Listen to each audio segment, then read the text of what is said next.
জ্যোতিষে চন্দ্রের গুরুত্ব কিন্তু অপরিসীম। চন্দ্র বলতে আমরা বুঝি মাকে, কিন্তু আমাদের নিজের ব্যাপারে বলতে গেলে চন্দ্র কিন্তু বোঝায় আমাদের মাইন্ডকে। তো সুতরাং মাইন্ডকে স্টেবিলাইজ রাখা এটা অত্যন্ত গুরুত্বপূর্ণ। যদি আমরা মনঃসংযোগ বজায় না রাখতে পারি তাহলে আমরা কোনো কাজ ঠিকভাবে করব কি করে? তো দেখবেন খুব ছোটোখাটো ব্যাপারে কিন্তু আমাদের মনের মধ্যে উদ্বিগ্নতা চলে আসে, অ্যাংজাইটি চলে আসে, ওভার থিঙ্কিং, এই সমস্ত ম্যাটারগুলো যেগুলো রয়েছে আমাদের কাজকে কিন্তু পণ্ড করে দেয়। তাহলে মাইন্ডকে আমরা কি করে স্টেবিলাইজ করব? স্টেবিলাইজ করার কথাটা মানে হচ্ছে স্টেবিলাইজেশন, সেটা হচ্ছে মাইন্ডকে ব্যালেন্সে রাখা। তার কতগুলো ছোট্ট ছোট্ট উপায় আছে যেটা কিন্তু আপনারা প্রত্যেকেই করতে পারেন। সেগুলো সম্বন্ধেই এই ভিডিওটা আমি তৈরি করছি। ফার্স্টে হচ্ছে, আপনাদের বাড়িতে যদি জলের অপচয় হয় তাহলে কিন্তু সেটা আপনার মাইন্ডকে অস্থির করে তুলতে পারে, বা মাইন্ডের যে স্টেবিলাইজেশনের কথাটা বলছিলাম, মাইন্ডকে ব্যালেন্স রাখার যে কথাটা বলছিলাম, সেটা কিন্তু থাকবে না। এবার দেখবেন আপনারা আপনাদের পাইপের থেকে বা কলের থেকে কিন্তু চুইয়ে চুইয়ে জল পড়তে পারে, বা টপ টপ করে কিন্তু জল পড়তে পারে। এটা কিন্তু চন্দ্রের যে গুণাগুণ রয়েছে তাকে কিন্তু উইক করে দেয়। যখনই চন্দ্রের গুণাগুণটা উইক হয়ে যাচ্ছে, ওই উইকনেস চলে এলে কি হয়, আপনার দেখবেন টাকা পয়সা কিন্তু বেরিয়ে যাচ্ছে অযথা। ওকে, লিকুইড ক্যাশের কিন্তু একটা প্রবলেম চলে আসে, এবং আমাদের যে ইমিউনিটি রয়েছে সেখানেও কিন্তু একটা সমস্যা চলে আসে। তার কারণ হচ্ছে চন্দ্রের যে কারকতা রয়েছে তার মধ্যে কিন্তু আমাদের শরীরের যে ইমিউনিটি সেটাও কিন্তু চলে আসছে। তো সুতরাং সেদিকটা আপনাকে খেয়াল করতে হবে। সেকেন্ডলি যেটা বলা যায় যে প্লাস্টিকে যে আমরা জল খাই প্লাস্টিকের বোতলে, সেটা যতটা পারবেন পরিহার করবেন, বর্জন করবেন। তার কারণ জ্যোতিষে রাহু প্লাস্টিককে ডিনোট করছে। তাহলে রাহু যখনই প্লাস্টিককে ডিনোট করছে, জল হচ্ছে কি চন্দ্র, তাহলে রাহু আর চন্দ্রের মধ্যে কিন্তু একটা কনজাংশন তৈরি হয়ে যাচ্ছে, যেটা কিনা আপনার যে কোনো কাজকে পণ্ড করে দেওয়ার জন্য যথেষ্ট। সুতরাং ওই ব্যাপারটা কিন্তু আপনাদের বর্জন করতে পারলেই ভালো হয়। তার আরেকটা কারণ হচ্ছে, আপনার যে যদি শরীরগত দিক নিয়ে ভাবেন তাহলেও কিন্তু প্লাস্টিকে জল খাওয়াটা কিন্তু ভালো না, সেখানেও কিন্তু ইমিউনিটির সমস্যা চলে আসতে পারে।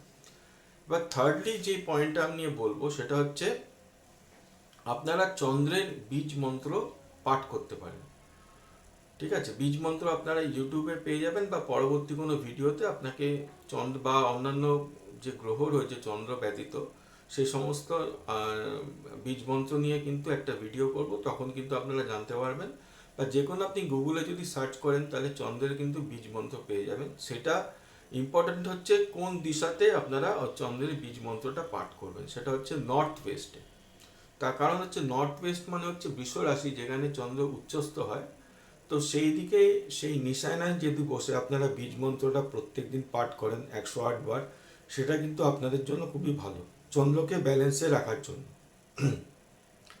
চতুর্থত যেটা বলা যায় সেটা হচ্ছে যে, যদি আপনাদের দেখছেন লাইফে এরকম মাইন্ড রিলেটেড কোনো প্রবলেম চলে আসছে, তাহলে কিন্তু আপনারা একটু ঘুরে আসতে পারেন। কোথায় ঘুরে আসবেন? না, যেখানে প্রচুর জলরাশি রয়েছে সেই সমস্ত জায়গায় কিন্তু আপনারা ভ্রমণে যেতে পারেন, যেটা আপনাকে আপনার চন্দ্রকে আবার ব্যালেন্সে কিন্তু নিয়ে আসতে অত্যন্ত সাহায্য করবে। ফিফথ, আচ্ছা, ফিফথ যে পয়েন্টটা সেটা যেটা বলতে পারি সেটা হচ্ছে, পরিমিত জল খান। পরিমিত জল খেলে কি হবে, জলের যে ব্যালেন্সটা আপনার শরীরে দরকার, সেই ব্যালেন্সটাকে যদি আপনি রক্ষা করতে পারেন, সেখানেও কিন্তু চন্দ্র আপনার পজিটিভ ওয়েতে কিন্তু অ্যাক্ট করে। এবং লাস্টলি যেটা বলা যায় যে, আপনার যে জন্ম নক্ষত্র রয়েছে সেই জন্ম নক্ষত্রের কোনো গাছ যদি আপনি বাড়িতে লাগান, সেটাও কিন্তু আপনার চন্দ্রকে ঠিক মতন ব্যালেন্স করতে অত্যন্ত সহায়তা করে থাকে। এখানে জন্ম নক্ষত্র মানেটা কি?